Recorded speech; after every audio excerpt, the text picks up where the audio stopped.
Eu sou Paula Furtado, neuropsicopedagoga, arte-terapeuta e escritora de livros infantis. Vim aqui falar de um tema muito importante que toda hora está na mídia, toda hora a gente conversa, mas continua sendo um grande problema para a nossa sociedade, que é o bullying. Primeiro, eu queria falar os diversos tipos de bullying que existem, né? E que alguns, às vezes, são mascarados.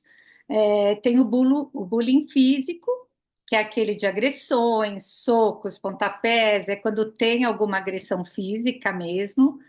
Tem o verbal, que são xingamentos, apelidos, às vezes alguma fala mais pejorativa, que a pessoa finge que é uma brincadeira, mas que também é considerado um bullying. Tem o psicológico, é aquele que mexe com a autoestima da pessoa, né? Então, são humilhações, ameaças, também é uma coisa, às vezes, até velada.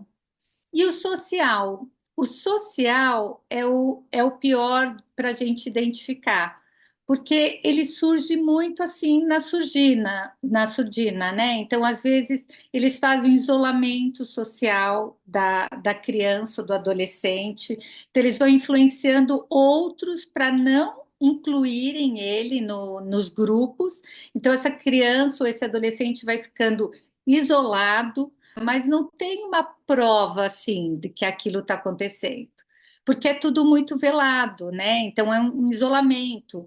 Eu já tive pacientes aqui que até foram buscar essa ajuda, mas falaram: você tem que tentar se enturmar, você tem que fazer um esforço, você tem que puxar assunto. Só que essa criança ou esse adolescente já tentou de tudo, mas tem um bullying por trás que faz ele ser isolado do resto. Então, isso é o bullying da invisibilidade. Isso é muito triste, eles sofrem demais com isso.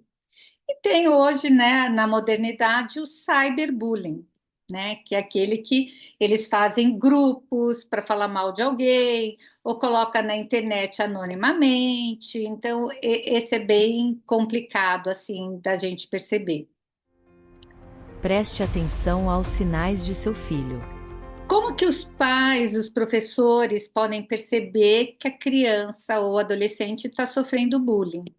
É quando tem uma mudança de comportamento, né? Às vezes é uma criança assim muito extrovertida, muito animada, de repente começa a ficar quieta, começa a se isolar. E os pais, muitas vezes, eles confundem sinais da adolescência, que a criança se isola, com sinais de que está tendo um sofrimento por trás. Então, como que a gente pode estar mais atento? É conversando, é oferecer escuta sempre. Quando a gente oferece escuta, eles falam, né?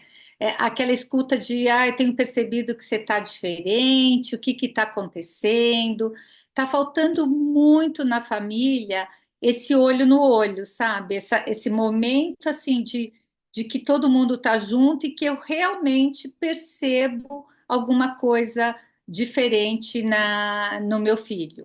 Ou às vezes é uma criança muito quieta, muito tranquila e começa a ficar agressiva do nada.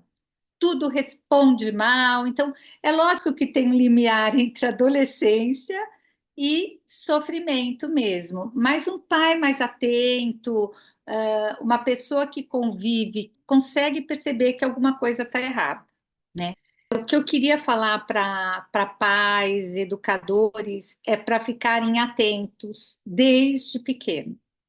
Eu acho que a construção de uma relação boa com o filho, é desde pequeno, sabe? Se eu não construo essa intimidade, essa segurança de que eu tô ali para todos os momentos, a gente não vai perceber na adolescência o que estiver acontecendo com ele.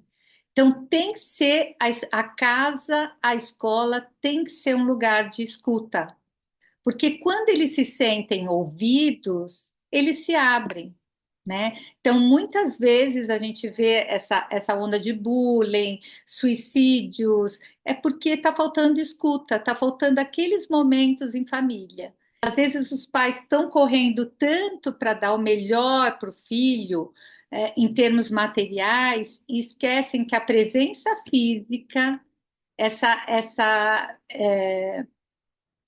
troca, esse olho no olho, esse momento família, é o mais importante.